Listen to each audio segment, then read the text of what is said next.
created with lively and pleasurable sensations to make joyful or to gladden and to experience joy. Yun po. So, ang lahat po tayo, every one of us wants joy in life. But then, may mga tao na ang basis po ng kanilang kaligayahan ay nakukuha sa mga material things, sa pleasure outside in the world. Meron tayong mga gustong makamit na yun ang nagpapaligaya sa atin, like for example mga gadgets, and then mga cars or mga magandang bahay. Pero yun po ay kaligayahan po lamang na paimbabaw. It's pangkamundong kaligayahan po lamang. Sa mundo pong ito, meron pong dalawang difference ng how to rejoice, earthly rejoicing and spiritual rejoicing. Yung earthly rejoicing is yung mga kagaya ng mga unbelievers.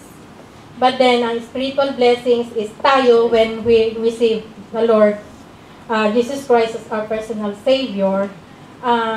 Doon nag-umpisa yung spiritual na happiness po natin. Kasi po, sa earthly, the more na ang mga tao ay the more things na ang tao ay they want more in their life, the less joy they have. But in spiritual, kahit na simpleng bagay lang po, tayo ay maligaya. Kagaya nung games kanina ni Miss Melody, di po ba, kahit ganun lang yung laro natin ay todo yung kaligayahan natin, halos sumakit ang tiyan ko sa kakatawa. At true unity natin sa pagkakaisa natin dahil meron tayong iisang Diyos na pinaniniwalaan, tayo ay masaya. Sabi nga po, there is a big difference between earthly happiness and spiritual joy.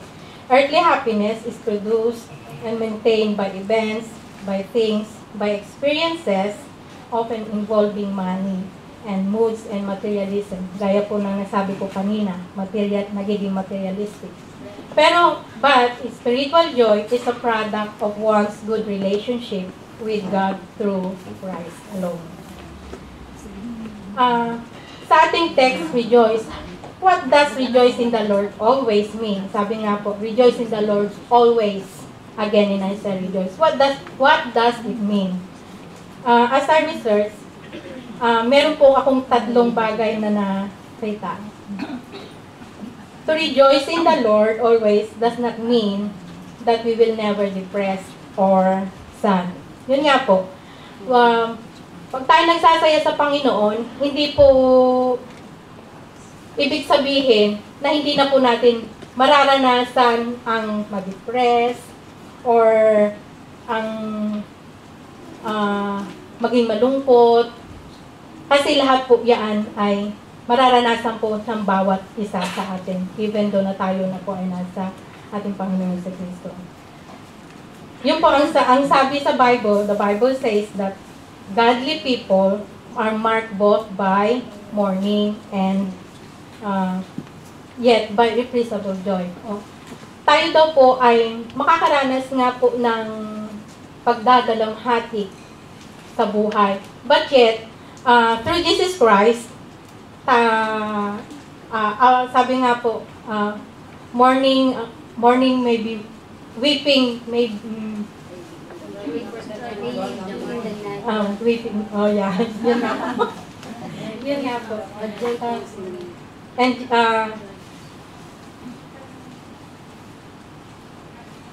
Scripture acknowledges that discipline and trials are not joyful at the moment, but that afterward, they yield the peaceful fruit of righteousness if we submit to God. Kung lahat po ay ating ibibigay, lahat ating mga trials, mga pagsubok na na dumarating po sa ating buhay, yung mga pinagdadaanan po natin, kung atin pong lahat ibibigay sa Panginoon, ayun po ay ating malalampasan. Magkakaroon po tayo, ma-overcome po natin yun, at magkakaroon po tayo ng joy sa ating puso.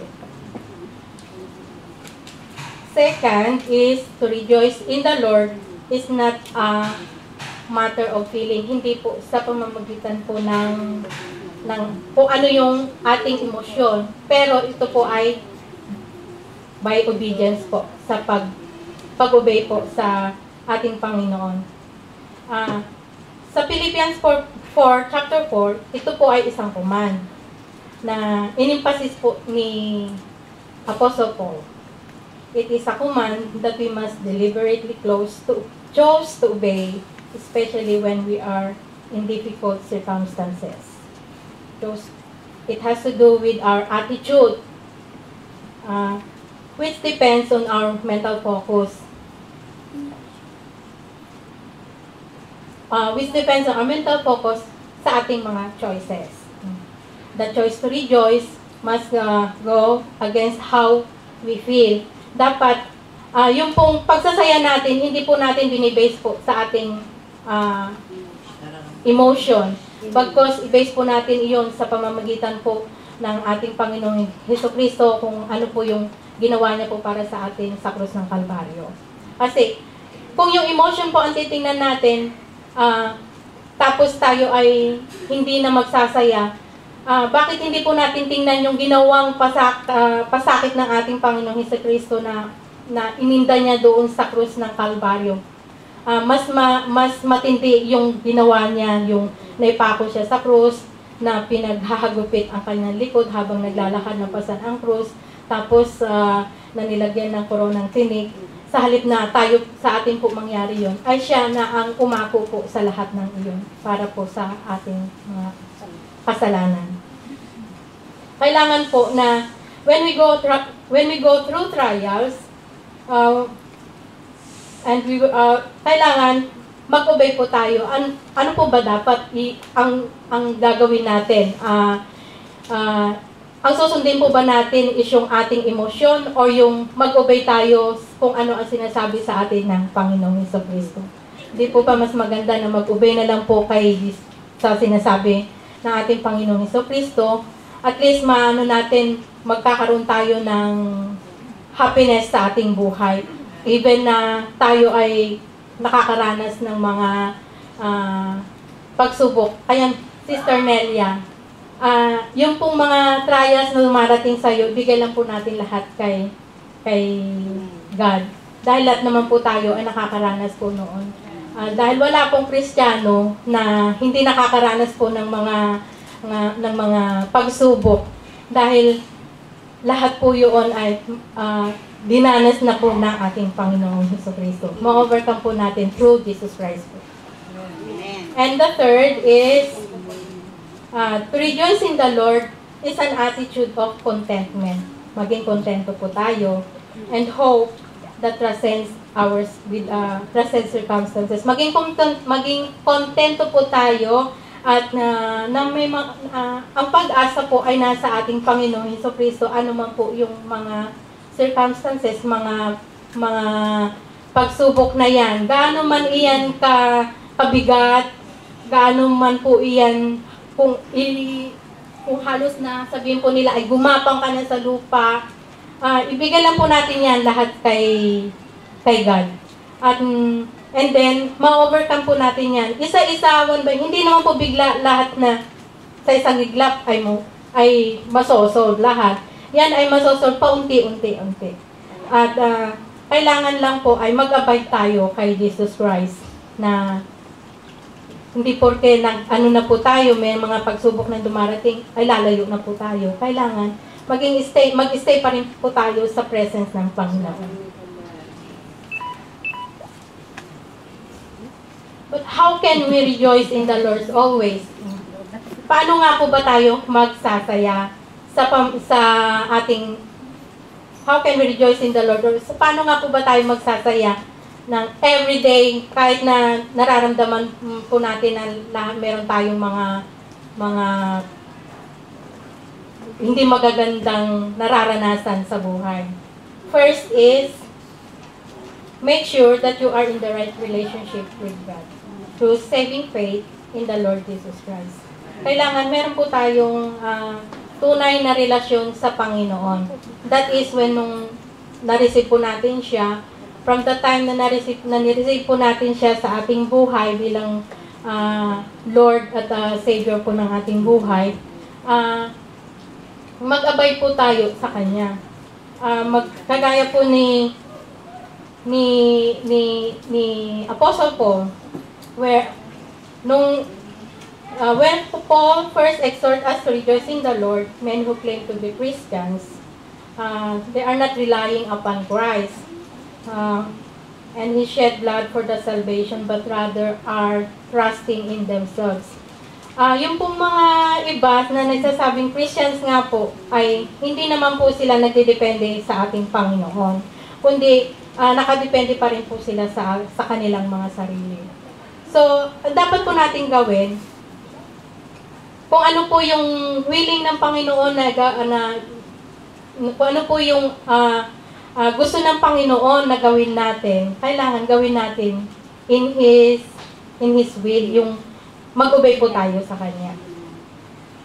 When Paul explains how he had to come to the point of counting everything of himself to be a total loss, so that he could be found in Christ, not having a righteousness of his own derived from keeping the law. Kasi si Paul, di po ba, si Paul, ang daming pinipersecute siya, ang dami niyang mga hanggang sa inano siya ng mga binato siya dahil sa pag-preach ng gospel, pero nag-stay pa rin po siya doon dahil nga po mahal niya ang nandoon siya, mahal niya ang Panginoong Jesucristo, nag-obey po siya doon sa will ng Panginoon para po sa kanya, doon sa kanyang dapat na gawin. Number 2 is walk in submission to the sovereign Spirit of God. Sa Galatians 15, sabi po dito, this I say then, walk in the Spirit, and you shall not fulfill the lust of the flesh. Yun nga po, kailangan mag-submit po tayo sa Panginoong, doon po sa Espiritu na nananahan po sa ating katawan. Yun po ay ang Holy Spirit, Holy Ghost, Spirit of God, na kailangan magpa-submit po tayo, hindi po yung po ano yung gusto natin, kahit gusto kong gawin to, pero yung sinasabi ng Holy Spirit po sa atin ay hindi mo dapat gawin yan. Dapat yun po ay susundin natin. Huwag po yung ating kagustuhan ng ating laman. Yun po. To walk by the Spirit means to live in moment by moment submission to the indwelling Holy Spirit, saying no to self and yes to the Lord. Yun nga po.